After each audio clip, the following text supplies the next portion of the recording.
it's hard to explain to a 14-year-old, a 5-year-old, a 6-year-old, or an adult about the stages of grief. We totally do not have all the answers, and I don't ever want to give my kids the impression that we do, because we don't. Nobody does. I wasn't scared until you said that, and now why did you have to say that? I'm scared now. Thanks. See that To see your later life great grandfather, and So, I have they don't teach you Change this. that topic. Hi, it's Giyen from Bacon is My Enemy. So a couple weeks ago, my uncle passed away, and everybody expected it. He was 90. He was ready to go. Since that happened, I've been completely grieving and been a complete space cadet because I've been thinking about that. I've been preoccupied with that. And I'm wondering what I can do to, help Paige to understand what I'm going through and what people go through when they go through the grieving process. I mean, it's hard.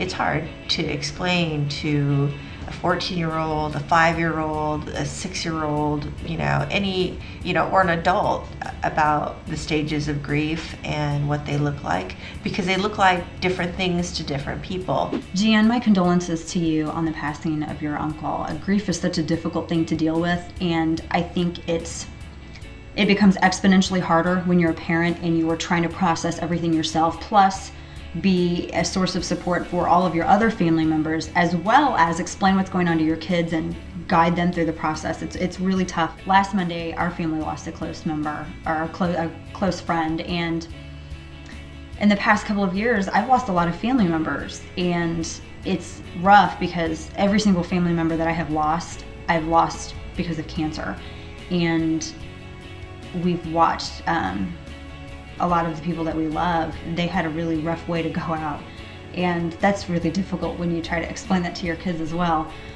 Not just about death, but of things that can cause it. That's kind of a mind job, but grief is so difficult to explain to kids, and sometimes for me it's almost more nerve-wracking than talking to them about sex, or it's just it's heavy. We're really lucky in that we haven't had anybody close to us die since Henry was born. People close to us, but not close to Henry. Nobody, no grandparents, nobody he was really, really attached to.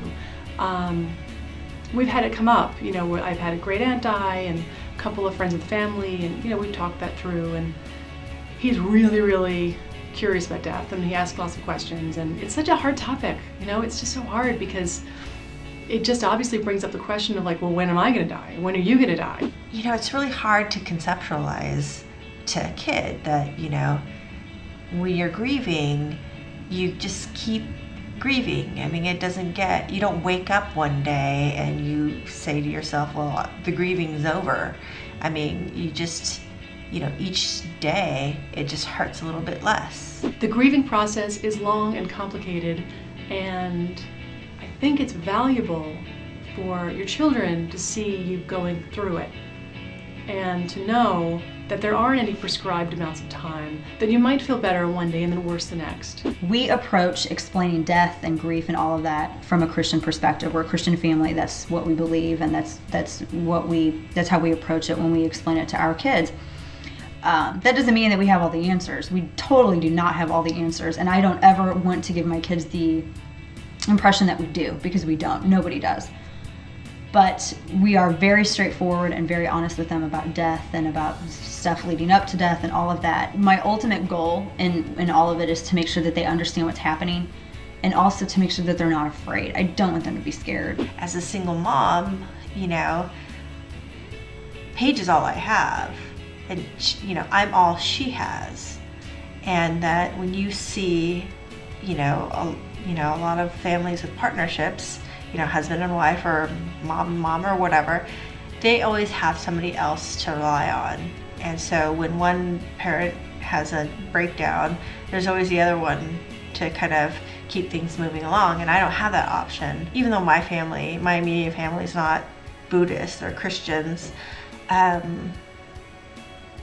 people that I do know that are Buddhist, I mean, it's like death happens and it's the way it's supposed to be, and everything's predestined, and it's the way that the universe should have been. So you should be glad. I mean, you should be appreciative that that person graced your life. When I think about that, I think, God, but you are sad. Dana, when you said you told your sons there was nothing to be frightened of, it just made me laugh because it reminded me that I said that just a couple of days ago to Henry. He was upset about something, and somehow it turned into talking about death, and I said, well, there's nothing to be scared of. It's part of life. And he looked at me and said, I wasn't scared until you said that.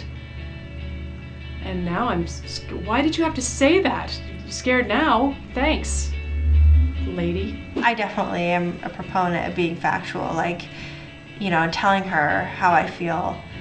Especially since she did tell me that I do sugarcoat a lot of things. I think it's so important, and I've tried really hard to be more forthright about things, but it's still hard. Thanks, ladies.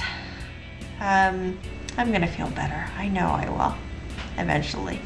Join the Momversation at momversation.com.